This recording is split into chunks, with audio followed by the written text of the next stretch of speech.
छत्तीसगढ़ प्रदेश में खासतौर पर कोयला, लौह अयस्क, लाइमस्टोन, बॉक्साइट समेत रेत, मुरूम अन्य गौण खनिज से सर्वाधिक राजस्व प्राप्त होता है।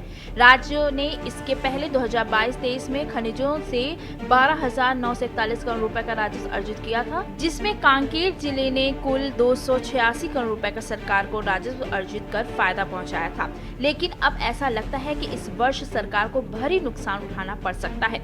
जी हाँ, आपने सही सुना, क्योंकि कांकेर जिले में कार्यरत सहायक खनिज अधिकारी मूक दर्शन बने बैठे हुए हैं। रोजाना खनिज माफिया लाखों रुपए का सरकार को चूना लगा रहे हैं। ऐसे में कांकेर में पदस्थ सहायक खनिज अधिकारी सवालों के घेरों में हैं और कांकेर में प्रभारी खनिज अधिकारी की जरूरत महसूस हो रही है, क्योंकि कांकेर जिले में खनिज संपदाओं की कमी नहीं है। रोजाना अवैध उत्खनन पर खनिज माफिया सरकार को चूना लगा रहे हैं। इसके अलावा खनिज विभाग के मैदानी सेटअप की बात कर रहे तो खनिज विभाग में एक खनिज अधिकारी तो एक सहायक खनिज अधिकारी और 2 इंस्पेक्टर का सेटअप बना हुआ है, लेकिन खनिज विभाग में फिलहाल सहायक खनिज अधिकारी ही हैं। हमने खनिज विभाग को इस संदर्भ में अवगत कराया है कि हमारे यहाँ माइनिंग ऑफिसर तथा माइनिंग इंस्पेक्टर, क्योंकि जिले में लगातार लो अयस्क के खदान के बढ़ रहे हैं और पहले भी कुछ लो अयस्क के खदान यहाँ चल रहे हैं। इसके साथ साथ माइनर मिनरल्स में रेत खदान भी बड़ी मात्रा में जिले में चारामा विकासखंड में है। कुल मिला के प्रदेश के खनिज संपदा में जिला बहुत अच्छे क्रमांक पे रहता है।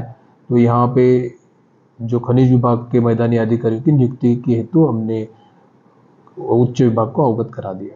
क्या लगता है सर, कब तक हो पाएगा, कुछ अंदाजा? इसमें जब भी भविष्य में नगरीय निकाय और स्थानीय निर्वाचन का स्थिति को देखते हुए संभवतः आगामी कुछ दिनों में यहाँ पे हमको नियुक्ति हो जाएगी। नहीं, जो खनिज विभाग है, खनिज विभाग में जो पद में आप लोग के माध्यम से हमें पता चला है, उस विभाग के जो पद है उनमें उनको जानेंगे, उन पद में कौन सा खाली है उसको हम ऊपर के मुखिया जो हैं उनको अवगत कराएंगे और उस जो पद है उनको पद को भरने का काम करेंगे और जो अवैध खनन भी हो रहा है उसे सुचारू रूप से उसे बंद करके खनिज जो है, गौण खनिज है, उसको अच्छा क्रियान्वित करेंगे।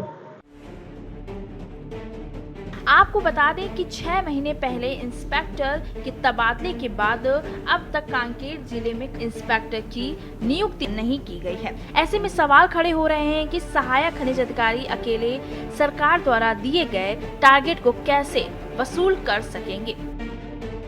9 महीने में सरकार, विष्णुदेव जी की सरकार लगभग काफ़ी निष्क्रिय हो चुकी है, कोई काम नहीं है।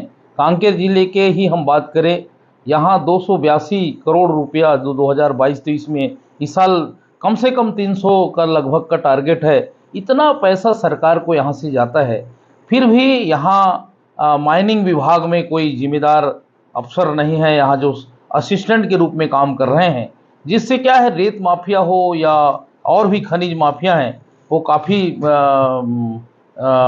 सक्रिय हो गए हैं, जिससे शासन का नुकसान हो रहा है। आने वाला समय में इस प्रकार से अगर ठीक नहीं होता, अगर अधिकारियों की पूर्ति नियुक्ति नहीं होगा तो कहीं ना कहीं ये बड़ी क्षति सरकार को होगा। इस विषय पर हमारे विष्णुदेव जी सरकार को, हमारे माइनिंग अफसर को इस ओर ध्यान देना चाहिए, ताकि जो चोरी हो रहा है माइनिंग का वो रुक सके, ताकि छत्तीसगढ़ के लोगों के जो हमारे हित में जो जनहित के मुद्दे जो मूलभूत जो काम होता है वो ना रुके। और इस प्रकार से तत्काल माइनिंग अफसरों की नियुक्ति यहाँ पर होना चाहिए, ताकि हमारे कांकेर जिले के जो रेत की हो या और भी अन्य वस्तु की चोरी ना हो।